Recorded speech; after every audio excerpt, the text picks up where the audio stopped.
Hello and welcome to the RotoWire Fantasy Soccer Podcast. I am Andrew Laird, Senior Soccer at RotoWire. This podcast is brought to you by SoRare. Are you looking for NFTs that are both fun and have actual utility? Try SoRare, the largest NFT-based fantasy game. You can collect, trade, and compete with officially licensed digital cards of soccer players from over 160 clubs on SoRare. That's SORARE.com. I am joined once again by Jordan Cooper and Ryan Belongia today to talk about Saturday's Premier League slate. Boys, we got a big one tomorrow. Sort of. Yeah. Well, 6 games, we're not used to it. Typically that's a Champions League slate. But we still run into the problem that we have. It's not a problem, but there are 6 games and there's one humongous favorite. And the question always comes in, how much Manchester United do you need? And is it going to depend on what their starting lineup looks like? Yeah, it's an interesting slate. It feels a bit different than the other slates we've had, not just recently, but especially last year with the amount of games. And yeah, there's going to be one team, Manchester United, that's more popular than the rest because, like Jordan said, they're really big favorites. But I'm wondering if, well, when we talk about GPPs, I have a couple questions for Jordan, but I have a feeling that besides Manchester United, ownership's not necessarily going to matter as much as it usually does, especially when you consider, I don't know, the lack of options in certain spots like defense or cheap midfield or, I don't know, midfield in general. So I think it's going to have an effect on how I make lineups, at least. Excited to talk about it. Jordan, you think there's like a pretty standard build for cash games? I don't think that's not really. I don't think it's standard. But I mean, just to go over the slate, I always like throwing out the odds for people that are listening or watching. Man United, minus 525 home favorite against Newcastle, 3.25 total. Then the next biggest favorite is Arsenal, minus 196 currently at home against Norwich City, 2.75 total. Then we have Manchester City away to Leicester, minus 158, 2.75 total. And then now we're starting to get into more of the pick'em range. Wolves plus 139 away to Watford, 2.25 total. West Ham plus 143 away to Southampton, 2.75 total. And the lowest total game on the slate is a virtual pick'em. It's currently Brighton plus 181 away favorite against Brentford, and that's barely a 2 total. From a cash game perspective, I think there are 2 players. I think here's what I have to say about cash. There's 2 players that are the first 2 players in my lineup, and depending on Manchester United's starting lineup, I believe that you're going to play anywhere.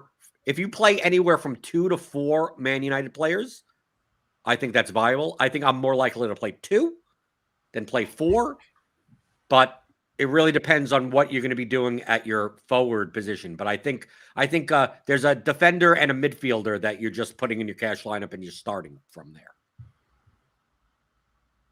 From Manchester United? No, in general. Oh, okay.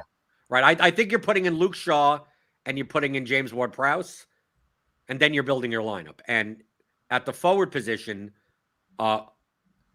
if Cristiano Ronaldo starts at 9,200 with a minus 200 anytime goal scoring odds, and the fact that, yeah, he is a prolific shooter, I know he's goal dependent, but 9,200, he probably shouldn't be 9,200 for this slate. He probably should be closer to where Antonio is priced at 10.5. But if Ronaldo is not in, they could also start a lineup with Anthony Martial playing on the left, and he's only 5,900. He has anytime goal scoring odds. I mean, it's not as high, but plus 120.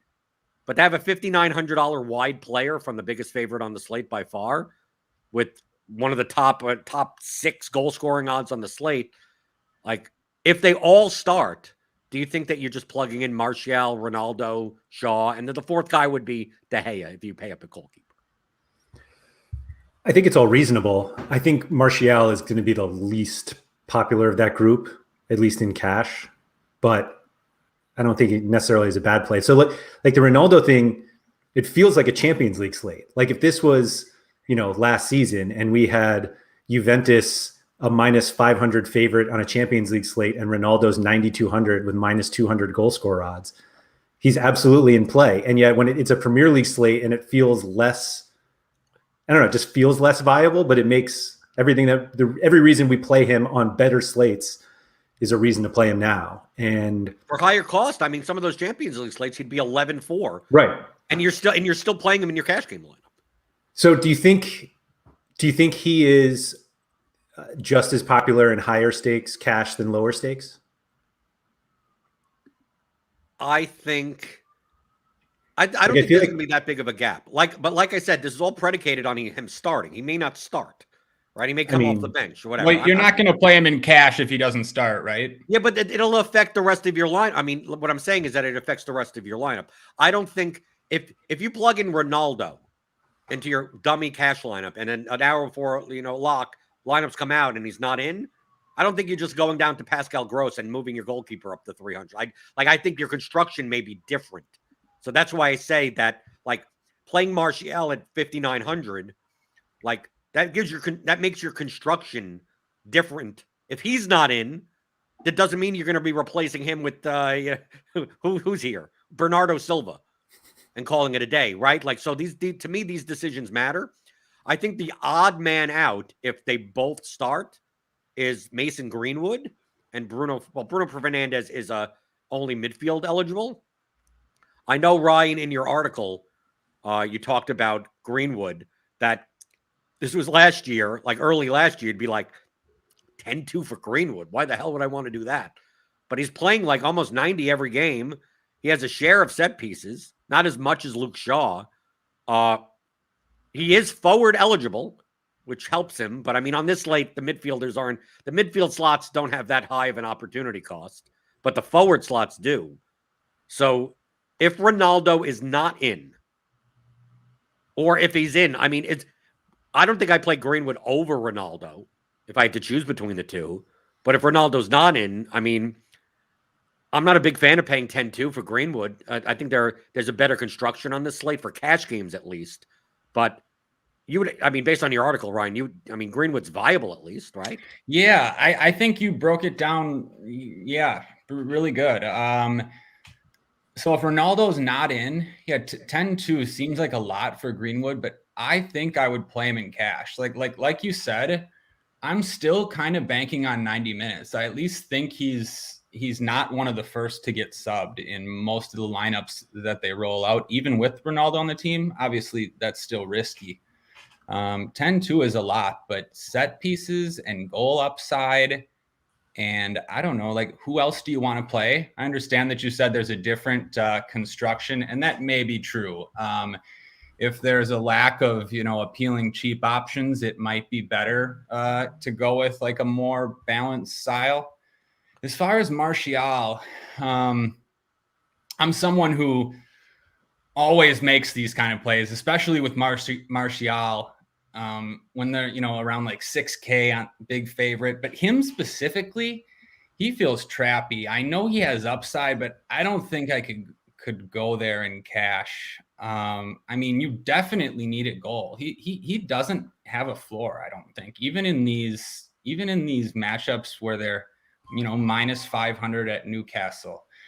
Even Ronaldo, I don't know. Is he a cash lock for you guys? I know they're huge favorites, but plenty of times I see this game, this game gets to halftime and Ronaldo has one shot, and you're like, what am I doing? But yeah, the price feels cheap.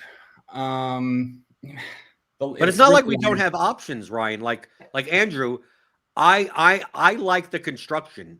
Like, if Ronaldo doesn't start, if Ronaldo doesn't start, it at least gives me the okay, now I don't even have to worry about that.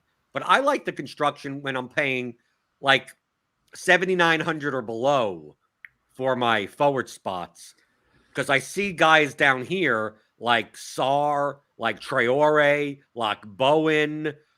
We got even Arsenal, Bukayo Saka at 6,700, that are not as goal dependent. Now, if Ronaldo's in, like 9,200, if he scores one goal, I'm fine if I don't have him, right? I'm fine. But Ronaldo has obviously, he could score 4, right? These other guys are not going to score 4 goals. They're not going to come out, opening return for their old team and put up a hat trick. But from a floor perspective, I almost feel more comfortable playing the guys in saving 1,000 each at forward spots and then upgrading, so I don't have to play like a $3,400 midfielder or have to play a $3,400 defender. I think the ceiling of the lineup may be lower than playing a Greenwood or Ronaldo or anyone up top, but I think I just get a dramatically higher floor for the fact that I'm probably not getting like 3 points out of any slot. I'm probably going to get 7 to 10 minimum all the way around, and anyone that's going up against me is going to have to get the extra goal from the forward to make up for that 3-point midfielder that really doesn't do anything. Yeah, I started without Ronaldo. Like I was like, a goal dependent forward. I don't care how big of a favorite they are as goal odds. Let me see what I can do without him. And I like that lineup so much better. But you're exactly right. Like I think Ronaldo's going to be popular, and if he scores 2, I think you're dead, because I just don't think, the 30 points from Ronaldo. And it's not like I was going to play Greenwood either. That was the other thing. It's like, it's not like I'm paying down to get Ronaldo. Like I just liked the more balanced, at least forwards, because it allowed me to not have to, punt at some other spot, or allowed me, you can play De Gea if you want. And hopefully that makes up for it. But yeah, I didn't want to play Ronaldo or Greenwood. Does playing Ronaldo as a block come into your guys' mind at all? Yeah, when in doubt.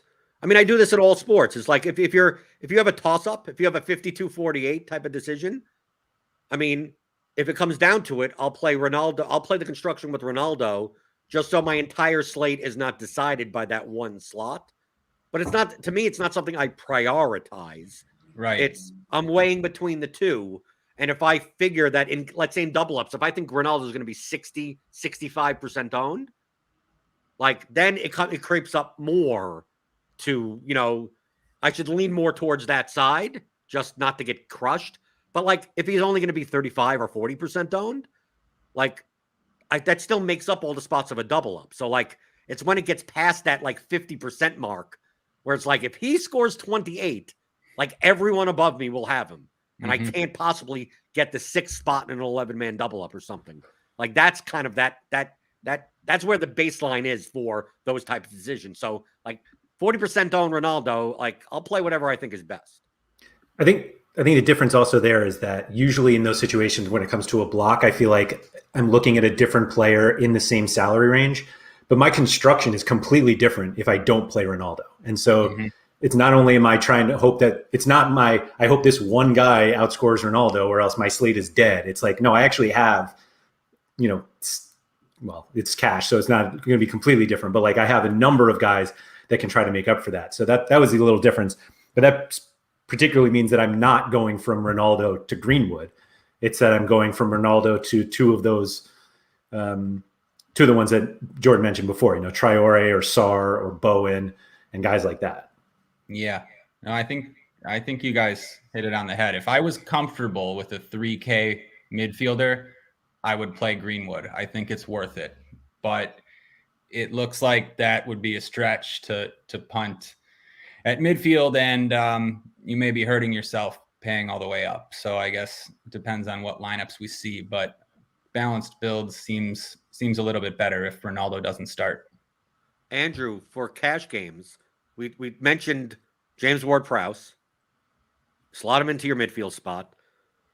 Do you like any other midfielder on the slate? I mean, to me, the hardest spot to fill in my cash lineup is who fills the second midfield spot.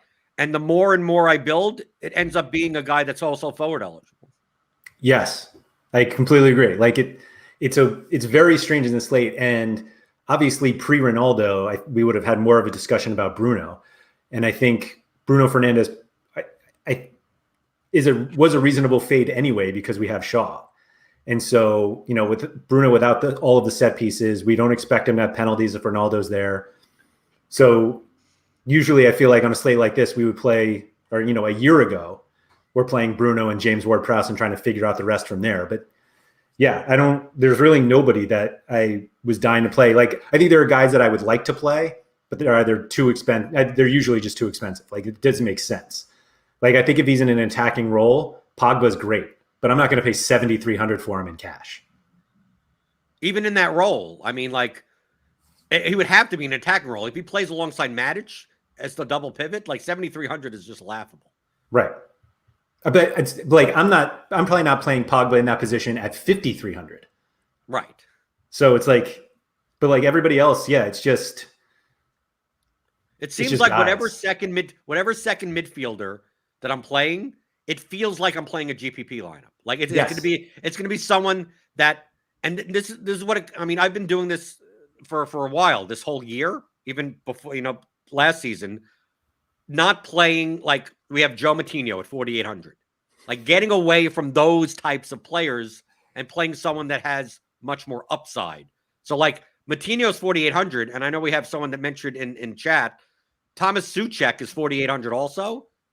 And it's weird for me to say, if I had to choose between the two, I'd rather play the $4,800 guy that could possibly get me 18 points than one that's like probably going to get 6 to 8 and then nothing outside of that.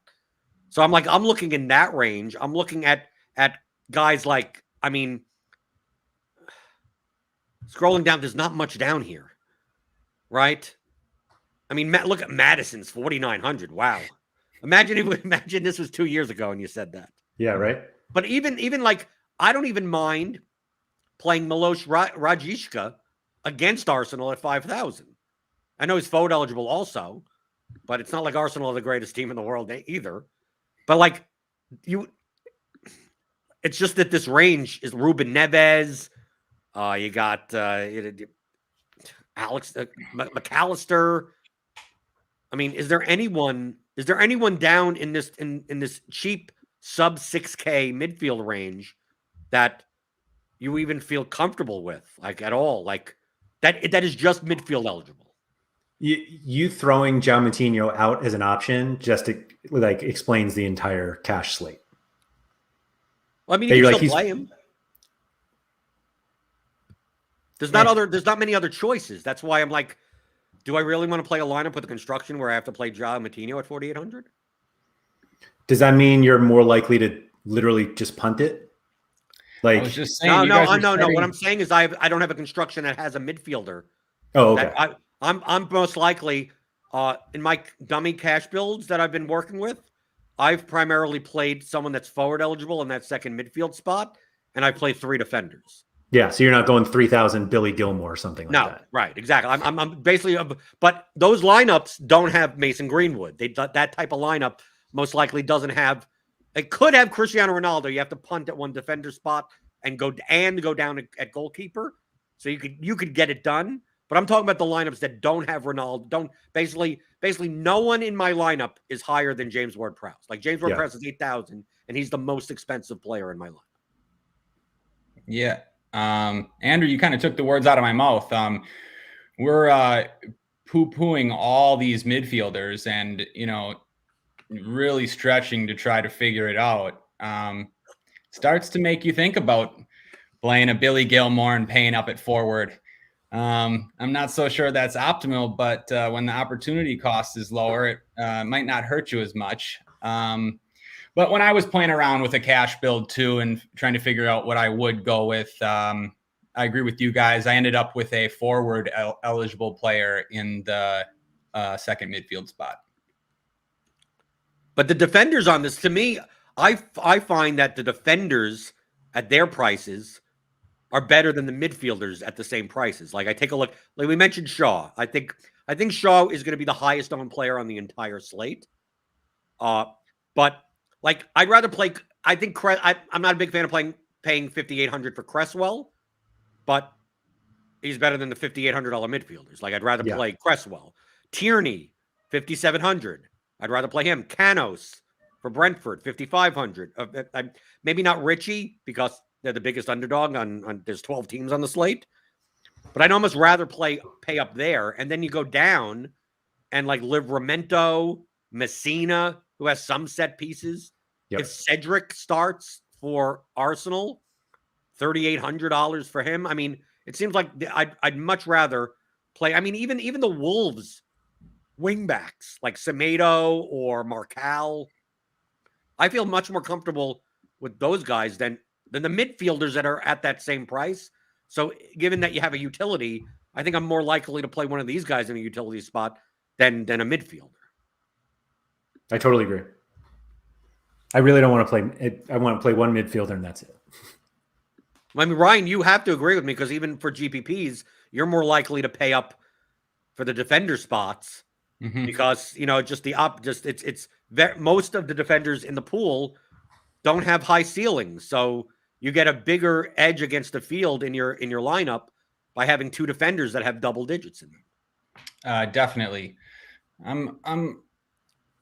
Three defenders is interesting. Like, do you think are you sacrificing too much upside if you're playing one of those? Well, I'm talking about for cash games. I'm talking about cash.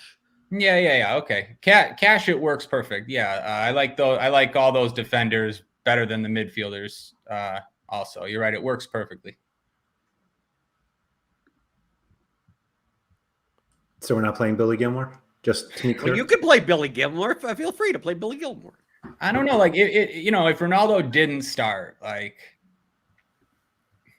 I like Greenwood probably more than most. So I don't think it'd be the worst thing.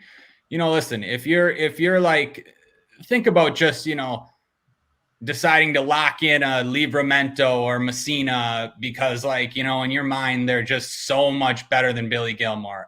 I'm telling you that's not the case. I mean, yeah, most of the time they're going to score a few more points than Billy Gilmore or someone in that range, but that expensive forward might give you the ceiling to bail your whole lineup out. So it's worth it a lot of times.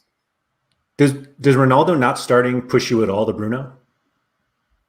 Or is Bruno just unplayable? I mean, he's not unplayable. He's playable for GPP, but... Yeah, but I mean in cash. No, I don't think there's a need for it. Oh, he's unplayable for cash, I think. I'd rather play Greenwood, if anything. I mean, I'd rather play Greenwood if they were both midfield eligible. So it's not even like it's the forward eligibility of Greenwood that matters. It's right. I think Greenwood has a higher floor than Bruno. I think Bruno has a higher ceiling, maybe. But from a floor perspective, I'd take Greenwood, no matter if Ronaldo starts or not. All right. Yeah, fair. I agree. And at goalkeeper, because of the clean sheet odds being so big of a difference, like you're playing De Gea at 5,900, you like Leno and Ederson, who's not even going to play. Like, I don't even know. Jesus may not be playing. All those people, all those Brazilians coming back with the COVID delay or whatever. So I don't even know what's going on there. So we may have a Scott Carson game for Man City. I think you're more likely to, like, you either go up to De Gea or you're paying down a goalkeeper. And I think the popular goalkeepers at the lower range are going to be Bachmann and Schmeichel. Mm-hmm. Yep. Yeah. I think I agree. I don't know about cash. I think it's an interesting decision for cash. I normally feel like I'm someone who, I don't know, it switches, but I've been paying up for goalies when I think, it's worth it when they're head and shoulders above the rest. I don't know. You might need the salary on this slate. I was leaning towards paying down at goalkeeper. I get, locking in the clean sheet would be great. I don't feel nearly as good about playing De Gea in these spots than Ederson. For sure, Ederson, or even someone like Alisson. Maybe it's just like a personal bias because of recent history. I mean, De Gea let down in so many spots last year. I mean, over and over. Newcastle create chances. I don't know. I'm probably paying down on this slate, but I don't hate it if you're high on United and think you're going to lock in the clean sheet. I think that's where most people end up. I just like the odds are too high. I feel like that And particularly if I think, do you think De Gea is more or less popular with people who have Ronaldo or not? Like if you have Ronaldo, are you less likely to play De Gea or more likely? I think you're more likely. You're not using De Gea to make up for Ronaldo for not having Ronaldo? People don't do that like I do, but I'm thinking about the normal person. Me, that if I don't have Ronaldo in my lineup and Ronaldo starts, it's much more likely that I'm playing De Gea in my cash line. Yeah. That's what I meant. As a hedge. Like if Ronaldo scores 2 goals, it's quite likely that De Gea gets at least the win. So I kind of mitigate some of those points. But I mean, that to me, that's not a priority. But I don't think people think like that at all. Yeah. So I think it's more of the fact of if they're playing Ronaldo, they're more likely playing multiple pieces of Man United, which means they're playing Shaw, which means Shaw correlates to De Gea, and they're stacking that game like that. So yeah, I think there'll be more De Gea Ronaldo lineups than anything else. Do you think James Ward-Prowse is the only midfielder more likely to outscore De Gea? Well, we're talking about goalkeeper. I'm just talking about in terms of like double-digit points, goalkeeper. who knows? What does James Ward-Prowse have to do with it? No, it was more accentuating the fact of De Gea's path to 12 versus any midfielder's path to 12. So De Gea is better than all the other midfielders besides Ward-Prowse, is what you're saying? Right. Like, should I pay up for goalie instead of a midfielder? Oh, so if there was a $5,900 midfielder, would I rather have them or De Gea? Yeah, I'd probably rather have De Gea. Yeah, you know what? I gotta change course real quick. I'm liking De Gea a little more. You know, I was a little worried about the clean sheet odds, but you guys definitely sold me. And also, Manchester United's defense has just been really good for the most part in recent history. It's tough to score against them. Well, they don't have Phil Jones playing center back anymore. Yeah. It seems a little safer than I originally thought. All right. Let's jump into GPPs. Before we do that, quick note from SoRare. Do you love sports collectibles or fantasy sports? Because SoRare is blending them together and creating an entirely new gaming experience. SoRare cards are officially licensed NFTs from over 160 clubs, including Real Madrid, Paris Saint-Germain, and Liverpool, and built on Ethereum. You truly own your collectibles, and you can use them to win rewards, such as new cards or Ethereum. Join SoRare and connect with your favorite teams, live the game with passion, and earn weekly prizes. That's SoRare.com, SoRare.com. Ryan, you're very high on Mason Greenwood. Should I be as high on Bruno Fernandes for GPPs? I'm glad that's where you started. So with Ronaldo, assuming Ronaldo starts, I don't think Bruno won't be as popular as he normally is. Previous to Ronaldo coming here, and before a couple weeks ago, when I said that James Maddison was the worst GPP on most slates that he's on, that started with Bruno. Last year for me, Bruno was by far the worst GPP slate on every slate he was on. I mean, when he lost sets to Shaw. Got to clarify that. When he lost sets to Shaw, most games he was taking one set, and he was 11K. He didn't have more goal scoring upside in open play than Rashford or Greenwood or whoever started up front of him. His goal scoring came a lot from penalties, and yeah, he scores a ton of open play goals too. But he was always so popular. The most successful slates I had last year were fading Bruno. Now that he's likely to be considerably less popular, I think that brings him more into play. But he's also 10K. And if he loses penalties to Ronaldo, and now he's lost set pieces, I mean, what are we really doing here? That's a stretch. Yeah, like Right. You know who he turns into, Ryan? Who? He turns into Pablo Fornals. Like he turns into that like central attacking midfielder for a pretty good team that really doesn't do anything else other than have upside and no floor. So like he probably should only be 7,000, not 10,000. Right.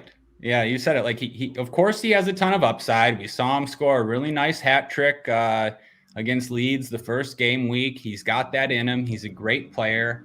The fact that Manchester United are minus 500 favorites, yeah, that makes him more playable, but I also think it's going to keep his ownership at a point where I'm still likely to fade. Look, I get if you want to play him, of course he has upside, but if I'm going to eat some of the chalkier United guys at forward, I'm probably not going to play Bruno. I don't know. Interested to hear your guys' take. Well, I mean, I think I'm more likely on this slate coming up. I'm more likely, because it's 6 games, I'm more likely to fade Man United than play a different player. Like I like what we're talking about is you don't play Ronaldo or you don't play Shaw, you don't play the popular Man United guys, you play the Pogbas and Greenwood and Fernandez. Like Man United win 4-0. It just doesn't go through, Ronaldo doesn't get there. He only has 1 goal, right? Shaw has 8 points, right? Like no assist or no nothing, but Man United still score 4 goals. So I think I'm more likely this slate with the amount of teams that they're on I'll just play the chalk Man United pieces as one-offs, for value, and then just like stack other games and just like, Man United win 1-0 or 2-0. And like if Shaw and Ronaldo are fine, you get 16 points from one, you get 18 points from the other. And, you don't need them in your lineup, but they'll probably still be in the winning lineup. So like I'm looking, Ryan, I see there's one team that intrigues me a lot that's going to go wildly underowned. Manchester City? Yeah, but I don't think I could play them. I feel the same as you. Yeah. They're just screaming out as they're going to be wildly underowned for what they're capable of. But they're so expensive. They're so expensive. And, I'm a big fan of this Leeds team. It's just like all leading me to not do it, but it makes so much sense. Like if you're high on City, like who's playing Ferran Torres at 9,000 on the slate? Mm-hmm. No, nobody's playing these guys. You're right. Mahrez, Sterling's 8,100, Gundogan at 75. Like, so both of these things are sort of what I wanted to ask you about and why I said this slate feels a little bit different. You mentioned that because it was 6 games, you might be likely to fade the United chalk. When I first started playing DFS soccer, I didn't know much about DFS in general or how to play. For the first couple years, I never considered ownership. I mean, not even once. I just played the best plays, and it was okay because ownership was never that big or that much of a problem, I felt, because it was always 6 games. Then we had these slates last year where it was 3 and 4 a lot, and I started to go out of my way to, use some game theory, play the lower owned guys in, spots that were close, get some leverage. Sometimes I feel like ownerships like Man United being chalky, you're going to be able to get different elsewhere. Like I was starting to think that I'm not so sure it matters too much, but I figured you might cringe when I say that. And then hearing you say that you want to fade them because it's 6 games, I'm interested to get your take on that. Well, just that if Man United disappoint, there are more players on the slate that could outscore them. Right? Because let's say it's a 2-game, let's go really small. Let's say it's a 2-game slate and it's Norwich Arsenal and then the Man United game. It's like, well, how do I, it's kind of hard to fade Man United players because you have to play players from 3 teams and Newcastle. Are you going to play for a Newcastle win? You could. That would be different. It's hard. If Man United win 2-0 and Arsenal win 1-0, well, Man United's still the highest scoring team on the slate, and a 5 stack of that in a 2-game slate is still going to win. Mm-hmm. If Man United only scored 2 goals today, Arsenal could win 4-1, Brighton win 2-1, Man City win 3-1, West Ham Southampton is 2-2. I mean, like, there's just so many more goals available on the slate that, like, if Man United wins 6-0, yeah, sure. Now you're going to need Man United. But if they just score 1 or 2 goals, Like I'm probably going to be able to find goals because there's 5 other games to choose from. That's why the size of the slate matters to me and why I'd rather play a chalk piece of Man United in a lineup that's different elsewhere than try to find they win 6-0 and it's just like Ronaldo is sitting there with 8 points. Like that's probably not going to happen. You know what the weird game that I like on this slate? Because it's the second lowest total, but from a price perspective, I like the way it matches up. It's a weird game to say that I want to play 4 players from this game. Wolves Watford. Yeah, I'm in agreement with you there. Oh, you're all okay. I thought I was going to be crazy. Nope. Raul Jimenez is 6,500, and he has like the 3rd highest goal scoring odds on the slate. Yeah, starting at Raul Jimenez. I love Raul Jimenez. 6,500, great goal scoring odds, 90 minutes. Wolves haven't scored this season, but they looked good. They've looked good, and actually they've looked good in all 3 of their games. It's weird to say considering they haven't scored, but you figure they're going to be creating plenty of chances in this matchup. They're, a better team as far as possession and, offensive ability than Watford. But the Watford side is great too. I love playing Sarr when, the matchup is at least decent. He's been great this season. Another guy that always plays 90 minutes, gets points in a variety of ways. If he gets on the score sheet, he has a huge ceiling because his floor is going to be there. Same goes for Adama Traore. I said in my article, neither guy has scored less than 11 floor points in 6 total games, between them this season. That's starting to look pretty safe. And, they're the type of players with, they're 2 of the most talented players in the Premier League. Guys I just love rostering. So, yeah, I'm going to be all over that game. I thought I was going to be nuts because I see, like, you could on the Wolves side, you could stack Jimenez with Traore, with Trincao, with the fullbacks, obviously. And then on Watford, you have Sarr, you have Dennis, you have Cucho Hernandez, who's 5,200 if he starts up top. You still have, Messina as a fullback there. You have Musa Sissoko at 3,200. If you the $10 million pound man, that I don't know why, but I mean, it just the pieces of the game fit together. That's why we take a look at Man City and you go, well, if Man City are one of the best teams in the league. If no one's going to play them, why don't I play them? Well, they're 9,000 and 8,000. And like in a vacuum, you'd rather play the Man United players. So you have to basically do the consideration of, is Man City going to outscore Man United? But when you play Watford Wolves, like each of these players are like 1,000 or 2,000 cheaper than all the other guys in the other games. So like I could play them instead. And I think you could say the same.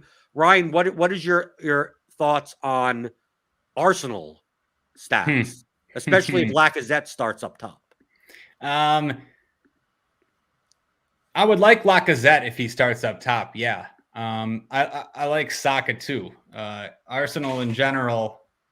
This is as bad as they've looked. I mean, I was at the game against Chelsea a couple weeks ago, and it was depressing. I mean, it felt like Stamford Bridge. The Chelsea fans were screaming all game, singing all game. I mean, Arsenal fans, Lukaku scored within the first 10 minutes. And I mean, the wind just went out of that stadium. They've looked, I don't know. They look bad, I guess is just, but you have to figure, Ryan, you have to figure that if they can't beat Norwich at home, like Arteta's gone. I mean, like this is a must-win game for him. It's close to a must-win game. You're right. I've been an Arteta defender, but he's running out of time. So all that being said, the matchup against Norwich should be very good. This is like a backs against the wall spot for Arsenal, like you said. Makes me like them. Bukayo Saka is cheap, regardless of if he doesn't have set pieces. In this spot, he would have been 9K last year. Like you said, Lacazette has good goal scoring odds. I definitely play him if he started. Cedric's really cheap, 3,800. Yeah, I think you can go to Arsenal. It's probably going to be semi-popular against Norwich. I also think if you're just put off by Arsenal, like you said, this is a 6-game slate, you can go elsewhere, but I'll have some interest.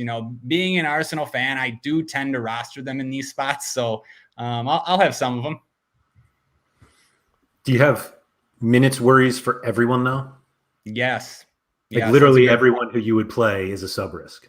Yeah, good point. Good point. Definitely. It makes me like all of them less.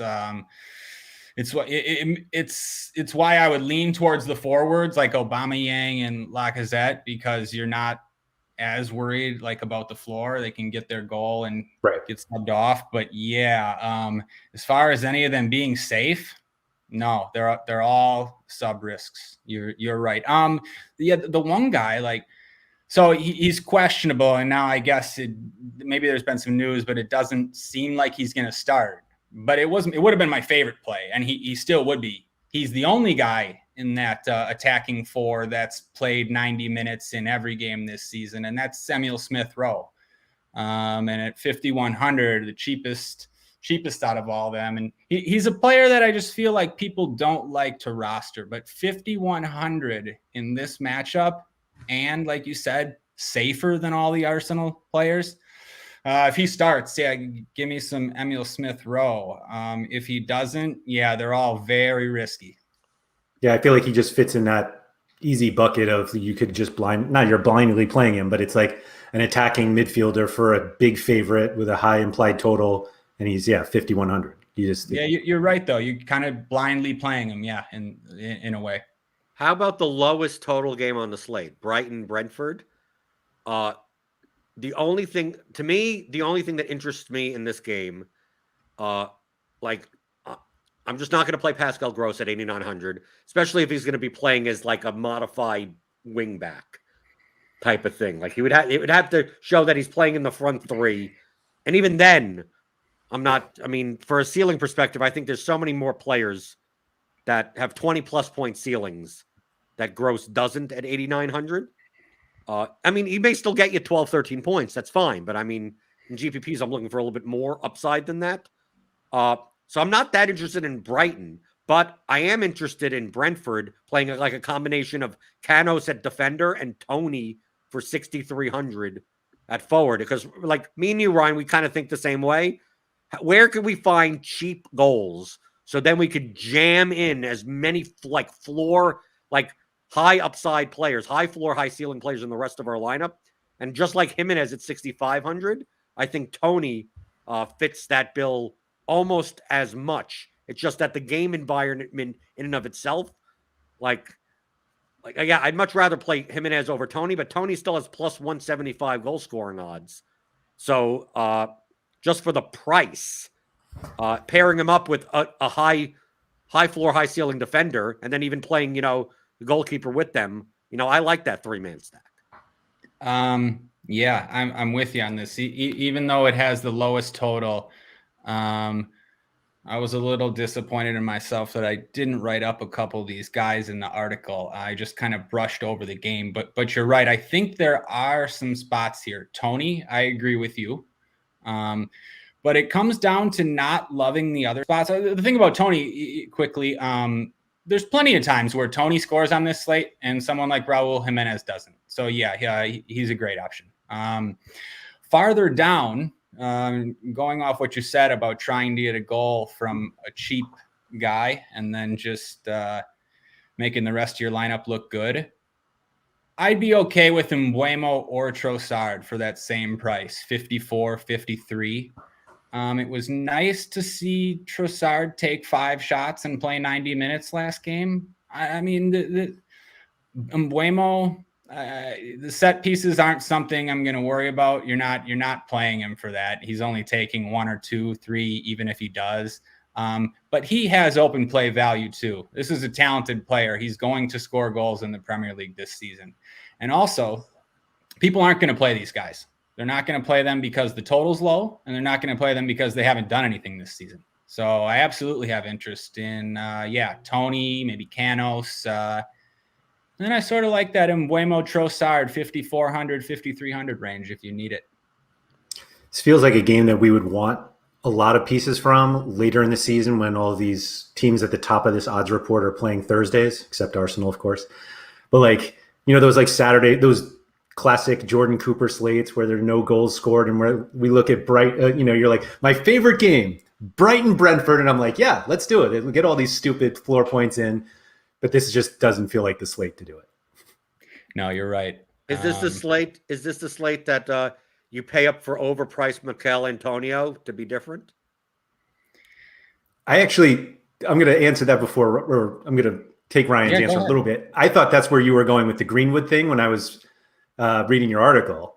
I was like, oh, maybe Greenwood's too expensive, and so people aren't going to go there. But that wasn't where it is. But that's definitely the move for Antonio. Yeah, I'm more on board with that than I initially thought. Yeah. But I think, Ryan, we saw last slate, because obviously we had an international break, but the slate before, Antonio was way overpriced. He still ended up being 22% owned in the large field GPP, because people take a look at this FPPG and go, how do I not play the guy that says 32.4 on it? Right. Now, in the higher stakes, like he was I think in the 555 or something, he was only like 6% owned. Of course, he got there. He got like 29 points or something. Anyway, he didn't make 30 though. He went below average. Right. But on this slate specifically, especially if Ronaldo starts, like I think Antonio is. He should be lower. He should be 8,500 and not 10,500. And he should be at 10.5. He should be in the $20 back heel. I would say his efficient ownership is like 6 or 7%. But I think he's still going to be high. I think he'll still end up being 12 to 14% owned. So if he's going to be double what I believe his efficient ownership is, I don't even think that's even a good play to be different, because I still think people will just game log watch, and there'll be enough game log watchers in the large field. But if you want Antonio in the 555, like that's, I think, where you're going to see 2-3%. I don't think you're going to see, you may see 2 or 3 lineups with it. Yeah. You said that perfectly. Like, we'd love to play him if his efficient ownership is what his ownership ended up being, but people are going to see that game log and still play him in the $20 GPP. Now, he's not going to be that high owned still. Like you said, say he's, in the low teens or something. And now we're comparing him with Greenwood, the only two forwards above 10K. Like, this is one of those spots where you just at least me, I just always remind myself, like, Antonio's going to outscore Greenwood plenty of times here. Like, no matter how much you think Manchester United are a smash, and if you're paying up and if you're paying 10K for forward, you got to get Greenwood. No, like, he's going to be higher owned. So yeah, I think it makes sense to go to Antonio. But like you said, yeah, it probably doesn't make as much sense because it's not going to be as big of a benefit for you as it should be if he goes off. Right, because I think he'll end up being similarly owned to Aubameyang, Lacazette. I think Antonio will be higher owned than Torres and Sterling. Mm-hmm. So it's like, given the case that Torres and Sterling are 1,500 to 2,500 cheaper with not that dramatically different goal scoring odds, like, why wouldn't I just save the money and just play one of those guys? Why wouldn't I play Aubameyang and Lacazette, who have better goal scoring odds for the same type of ownership? Now, this is based around the fact that I think there's enough stupid people that play the back heel, that game log watch, that'll raise his ownership up. So like I just don't believe I don't believe you're getting different by like, oh, Antonio scores 2 goals or whatever. Like, fine, if you want to process over results, but like, I was shocked that last late when he was 22% owned. I'm like this dude's going to be in the single digits. Like, no one's going to pay this price for him, and people did, and they got rewarded. So who says they're not going to go back to it?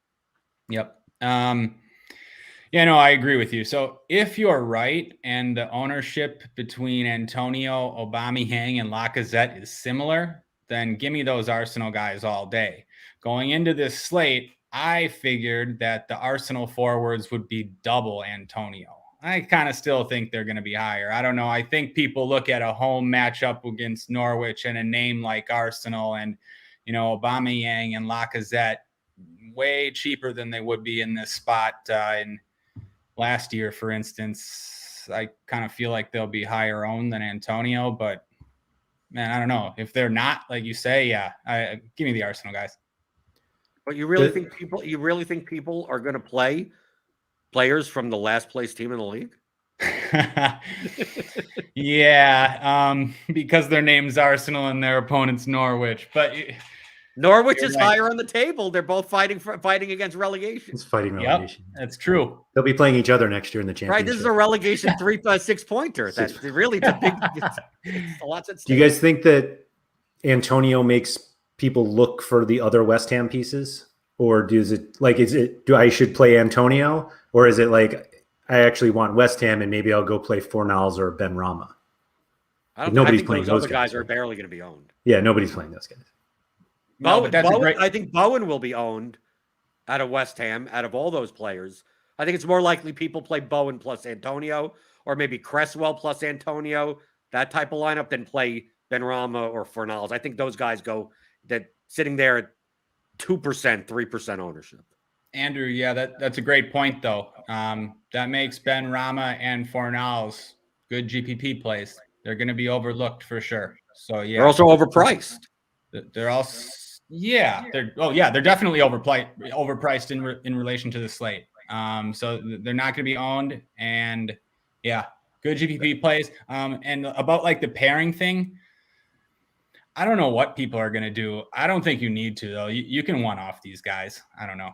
Yeah, no, I meant more just looking at them from consideration. But wait a minute, you're telling me that 6,900 for the Bruno Fernandes of West Ham is overpriced? What are we doing here? With a run back, James Ward-Prowse run back? Come on, guys. Maybe not much. Like, I mean, I know I made the argument last slate that he might not have been overpriced. He scored over the break for Spain. They called him up because he's been so good. Yeah, I'm a big Fornals fan. Yeah. But yeah, 6,900. You still don't love to play it. You're right. All right, that's fair. That's fair. Do we miss anyone? I feel like Ryan always has one guy's like, oh, we forgot about this guy, and then it's like the highest scoring player on the slate. No, I don't think we necessarily missed anyone. Right. Well, we don't have Conor Gallagher on the slate, so they can't miss it. No, I don't know. Sure. Yeah, we didn't really talk about defenders. I know that's like, well, yeah, Jordan sorted. I forgot. I wanted to piggyback. I really do like those Watford wingbacks playing it. Or sorry, Wolves. Right. The Wolves wingbacks. Yeah, they're my favorite defenders in that range, I guess is what I say. I think they have quite a bit more open play value than people realize.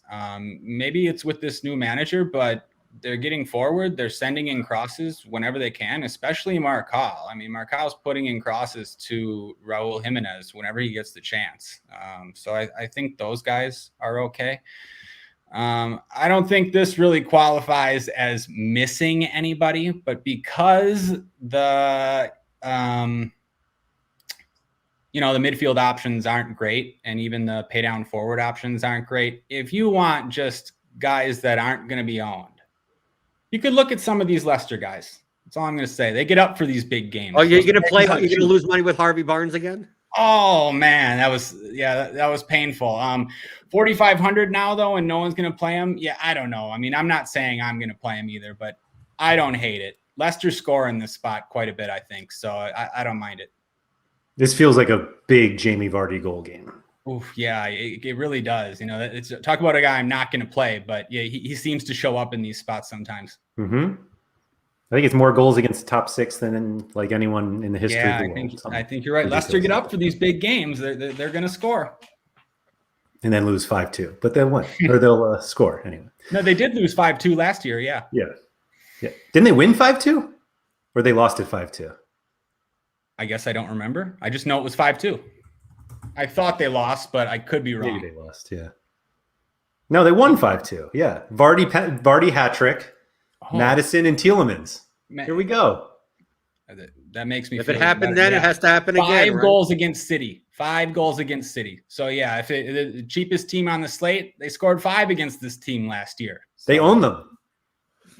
All right. No, but if anybody has any follow-up questions for Ryan and Jordan, you can find them on Twitter at Ryan Belongia and at BlenderHD. You can find me at RotoWire Andrew. Available in the RotoWire Discord as well. Just go to rotowire.com/chat to join. If you have not joined RotoWire, you can try us out for free for 10 days. Just go to rotowire.com/soccer trial. Gets you access to the entire site. No credit card required. So definitely check that out. If you are watching this on YouTube, if you could please hit the like button below. Feel free to subscribe to all of the videos as well, so you can get notified whenever we are going live on these previews. We're going to be back. Well, I'll be back next week with some guests for Champions League that starts up next week. And then obviously when Premier League is back next weekend, we'll be here. So thank you to SoRare for sponsoring this podcast. Jordan and Ryan, good luck this weekend. Thanks, guys.